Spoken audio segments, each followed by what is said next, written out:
and why we've seen a little bit of a rockier season for Mac Jones in his second year. He had a simpatico with Josh McDaniels, and they just worked so well together.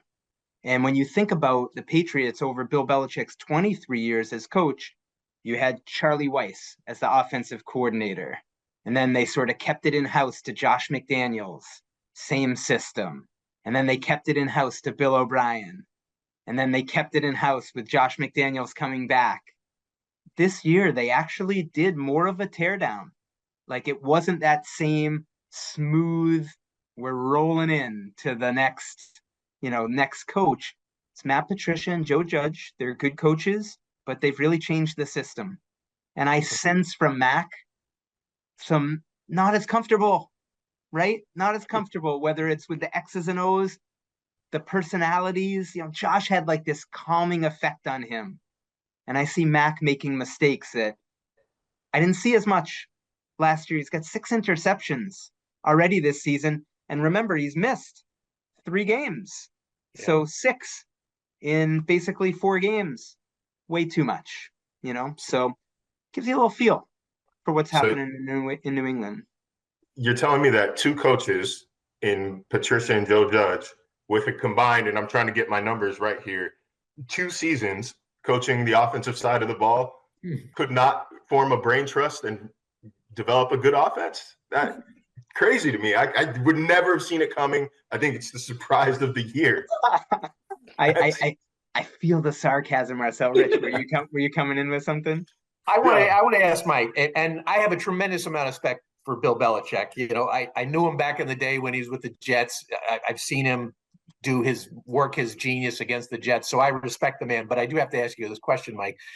Do you think there was some arrogance involved in him saying, well, I can hire these 2 guys to coach the quarterback, Judge and Patricia, even though they don't have backgrounds in that area, because I know he's not thinking this. I'm Belichick. We've got the system here where the Patriots will survive. We've always survived. Do you think a little bit of arrogance in that decision? Yeah, you could make the case, Rich. You could make the case. I think the way I look at it is more part of what's made him great is conviction and not being afraid to be an outlier. Oh. And it's my belief that he truly believes that if you're a great coach, it doesn't matter what position you coach. Like he's on record as saying that. If you're a good coach, it doesn't matter. So to apply it to us, it would, and I do question that, Rich, a little bit, because to me, experience within the position you're coaching matters, right? Like it would be like let's say we're 4 great reporters here, but I'm going to say to all of us, we're going to go cover hockey at ESPN. Like it might take us a little bit of time to get up to speed, right? I mean, we're still fundamentally doing the same job reporting. And so we know what it means to work a locker room or a clubhouse. But we have some ground to make up, don't we?